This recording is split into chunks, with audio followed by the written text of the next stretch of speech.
Where are things standing and where's it going? The way that new recount that Justice Beasley has requested works is that they do a sampling of precincts across the state, and if there is a large enough difference between the hand recount and the previous number that if you extrapolated it, it might change the result of the election, then the full hand recount proceeds.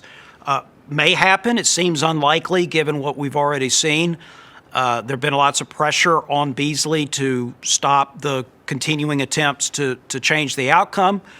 Some of those folks I notice haven't been as critical of the president, so I think you should be consistent about this.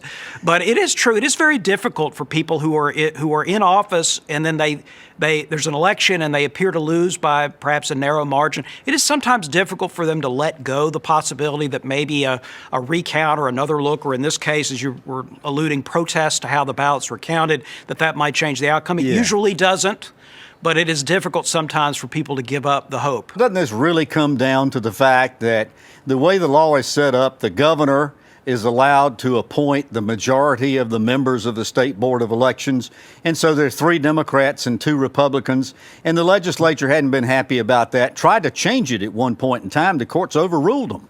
Well, yes, and that's why elections do have consequences. I would predict that we're going to have a very, very interesting Council of State meetings coming up in 2021. And the reason is that this week I had the opportunity to host a forum at the John Locke Foundation with 3 of the new statewide elected officials. One of them, our Lieutenant Governor-elect Mark Robinson, and he reiterated the fact that he wants to work with Governor Cooper, but that he will try to convince the governor to work with the Republican members of the Council of State, and that he's going to be vocal about it. And he's going to be talking about the use of the Emergency Powers Act and the governor as the sole person who's been making these decisions. So I think that there's going to be some very interesting, perhaps contentious meetings.